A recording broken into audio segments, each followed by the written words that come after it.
Here's something nobody really talks about. In the first week after a hard breakup, about 1 in 3 people start having really dark thoughts. And I don't mean I miss them thoughts. I mean stuff like, what if they got hit by a car? What if I crashed mine? What if I just didn't wake up tomorrow? Most people never tell anyone they had these thoughts.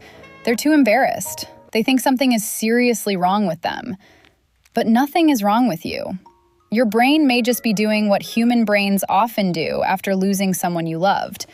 The crazy part? A shocking number of people move through the same rough pattern.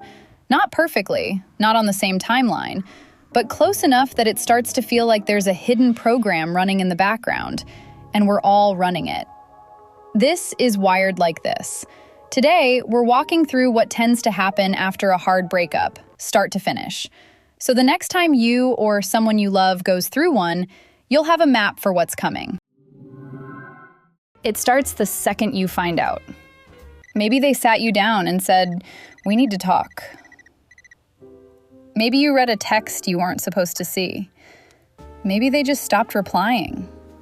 Whatever it is, for the next few hours, your brain just doesn't know what to do. You don't cry yet. You don't scream. You just feel weird, floaty, like you're watching yourself from across the room. You forget to eat. Someone asks how you're doing and you say, "Fine," without even thinking. You stare at the same wall for an hour and don't notice. And here's the wild part. Your chest actually starts to hurt, like physically, a real sharp ache. People always thought heartbreak was just a poetic word. Turns out, no. To your body, getting dumped genuinely feels a little bit like getting punched. Same kind of pain signal, same place. That's why it's so disorienting. Once the shock wears off, something weird kicks in. You can't stop thinking about them. Like, can't. You try to watch a show, your mind wanders. You try to sleep, your mind wanders. You're at dinner with your best friend, they're telling a story, and you're just not there. You're rereading old messages. You're checking when they were last online. You're drafting a text, deleting it, drafting it again. You'll find an old hoodie of theirs. You might smell it. You'll hate yourself for smelling it. You'll smell it again. This is the part that makes people feel insane. You'll think, why am I like this? I'm a functional adult. I have a job. Why can't I stop checking their Instagram? Here's why. When you're in love with someone, your brain gets used to a steady drip of feel-good chemistry every time they text, hug, or look at you. After months or years of that, your brain is basically addicted to them. So when they're suddenly gone, you're not just sad. You're going through something that genuinely feels like withdrawal. Same itch, same restlessness, same 2 a.m. impulses you'll regret in the morning. You're not crazy. You're hooked, and you're trying to come down. For a lot of people, somewhere around day 3 to 7, those dark thoughts I mentioned at the start show up. What if they got hit by a car? What if I crashed mine? What if I just didn't wake up? They come out of nowhere. They scare you. Because you're not someone who thinks like that. You're a normal person. So why is this happening? Here's what's actually going on. When you're in serious pain, and a hard breakup is serious pain, your brain panics. It starts grabbing at anything that might make the hurting stop. And some of what it grabs is dark, really dark. It's not you. And if the thought scares you, that usually means it's not what you actually want. It's your brain throwing wild ideas at the wall, hoping one of them makes the pain stop. If it's a passing intrusive thought, the best thing you can do is notice it and let it pass. Don't act on it. Don't build a story around it. Just go, okay, weird thought, moving on, and let it fade. But if those thoughts get loud, specific, or start feeling like something you might act on, please tell someone now. You don't have to prove it's serious enough before asking for help. If you're in the US, call or text 988 anytime. You don't have to sit with that alone. One random morning, usually a week or two in, you wake up furious. You suddenly remember every annoying thing they ever did. The time they forgot your birthday, the weird comment they made to your mom, the way they chewed. Suddenly, you're not heartbroken, you're seething. You open your notes app and write a long message you're absolutely going to send them. You don't send it. You write a longer one. You don't send that either. You sign up for a gym.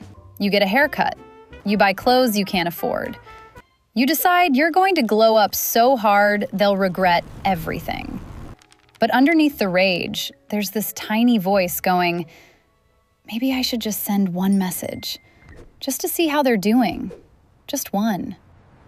That's the part of you that's still hoping it isn't really over. And that's why one bad night, around 1 a.m., you might send a, hey. A lot of people do. It's okay, it happens. Then around 2 to 4 weeks in, everything just goes flat. You're not crying anymore, you're not angry, you're just empty. You sleep too much, or not enough. You eat junk, or forget to eat. Your favorite show isn't fun. The music you used to love sounds dull. Your friends ask if you want to come out, and you say, next time, for the 8th weekend in a row. This stage scares people because it doesn't feel like sadness. It feels like your whole personality just left. Like this is who you are now, some boring, gray version of yourself. It's not. This is just the part where your brain is tired. It's been running on emergency mode for weeks. Now it needs to rest and slowly rebuild a version of your life that doesn't have them in it. That takes time, and it doesn't feel like much is happening from the inside. The good news? This is the last hard stage. After this, you actually start coming back. It happens really quietly. You're at lunch with a friend. They say something stupid. You laugh. Really laugh. And for 1 second, you forgot. A few days later, you realize you haven't checked their Instagram all day. Then a whole weekend goes by. Then a song comes on that used to absolutely wreck you, and you just hum along. You don't notice it happening. You only notice one day that it already happened. The longer the relationship was, the longer this can take. Sometimes a few months, sometimes a few years. But the return usually comes quietly, then all at once. Now here's where it gets interesting. These are patterns, not rules. Not every man does this. Not every woman does that. But once you see the pattern, you start noticing it everywhere. Men and women often move through the same 6 stages, but they can handle them very, very differently. 5 big differences. 1, the first week. Women are often more likely to feel it right away. They cry, they call their friends, they post sad story after sad story, they eat ice cream in bed for a week. Men? A lot of men say, I'm fine, and go to work the next morning.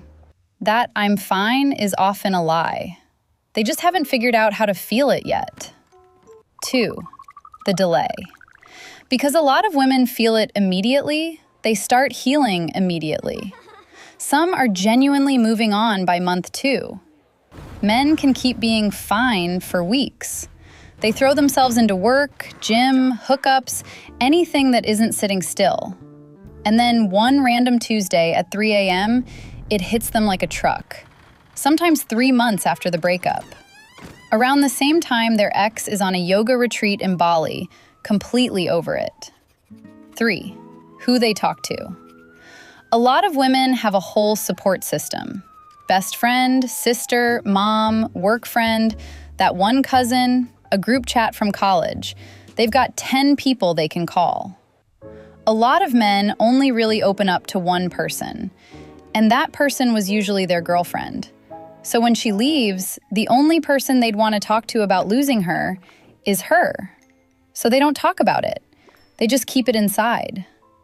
4. Regret. There is a pattern people talk about again and again. Men who end the relationship often feel the regret later. Women who end it often look calmer afterward because they already did so much of the grieving before they left. Why?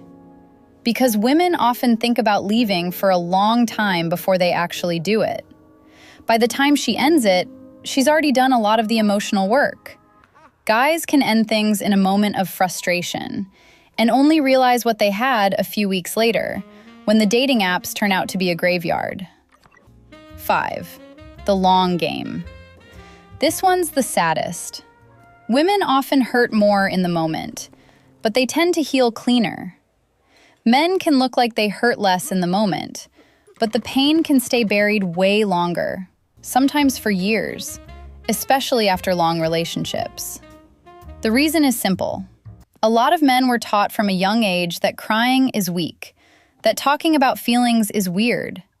So when something hurts, they just shove it down. And shoved down pain doesn't go away. It just sits there, waiting.